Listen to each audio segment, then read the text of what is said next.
अगर आप भी स्टॉक मार्केट में निवेश करते हैं, स्टॉक्स की खरीद बिक्री करते हैं, तो ये वीडियो आपके लिए काम की साबित हो सकती है।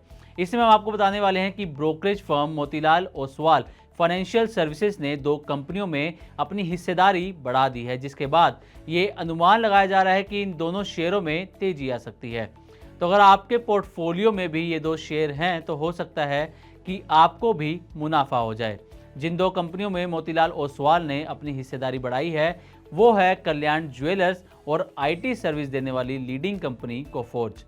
हालांकि कुछ महीनों पहले मोतीलाल ओसवाल एएमसी के फंड मैनेजरों को कल्याण ज्वेलर्स में निवेश बढ़ाने के लिए रिश्वत देने के आरोप भी लगे थे, जिसके बाद कल्याण ज्वेलर्स के शेयर में भारी गिरावट आई थी। लेकिन अब एक बार फिर मोतीलाल ओसवाल ने कल्याण ज्वेलर्स में हिस्सेदारी बढ़ाई है। तो चलिए पूरा डेटा और फैक्ट्स के साथ आपको ये डिटेल देते हैं। सबसे पहले आपको बताते हैं कि मोतीलाल ओसवाल की हिस्सेदारी में कितना इजाफा हुआ है।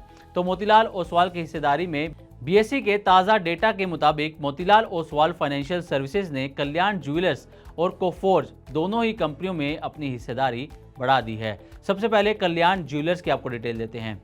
इसमें पहले मोतीलाल ओसवाल के पास 7.24% हिस्सेदारी थी। इस हिस्सेदारी में 7.47 करोड़ शेयर थे और अब मोतीलाल ओसवाल ने 32.5 लाख नए शेयरों की खरीदारी की है और अब हिस्सेदारी बढ़कर 7.56% हो गई है, यानी कि 7.80 करोड़ शेयर मोतीलाल ओसवाल के पास आ गए हैं। अब बात करते हैं कोफोर्ज की। तो कोफोर्ज में मोतीलाल ओसवाल की पहले 8.34% हिस्सेदारी थी, यानी कि 55.80 लाख शेयर थे।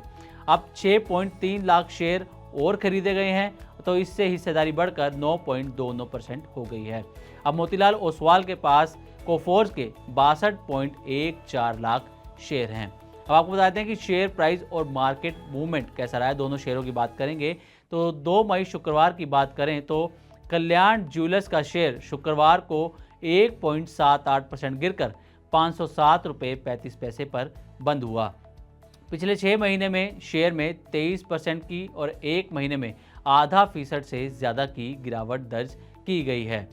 अब बात करते हैं कोफोर्ज की। तो कोफोर्ज का शेयर शुक्रवार को 0.79% चढ़कर 7,363 पर बंद हुआ है और पिछले 6 महीने में शेयर 2.39% गिरा है और पिछले 1 महीने में शेयर करीब 3% तक चढ़ता हुआ, यानी कि शेयर में 3% की तेज़ी नजर आई है। हालांकि इस खबर के बाद सोमवार यानी 5 मई को दोनों शेयरों में तेज़ी देखने को मिल सकती है। तो अगर आपके पोर्टफोलियो में शेयर हैं तो इन शेयरों पर नज़र ज़रूर बना के रखिएगा। तो आपको बताते हैं कि निवेशकों के लिए इसका क्या मतलब है।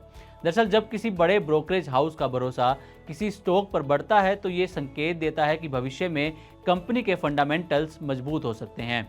म्यूचुअल फंड्स और डीआईएस के बढ़ते निवेश एक पॉजिटिव संकेत हैं, खासकर कोफोर्ज जैसे शेयर में जहां लंबी गिरावट के बाद अब तेजी दिख रही है। वहीं कल्याण ज्वेलर्स जैसी कंपनी शादी ब्याह के सीजन में अच्छा परफॉर्म कर रही है और ब्रांड को बढ़ा भी रही है।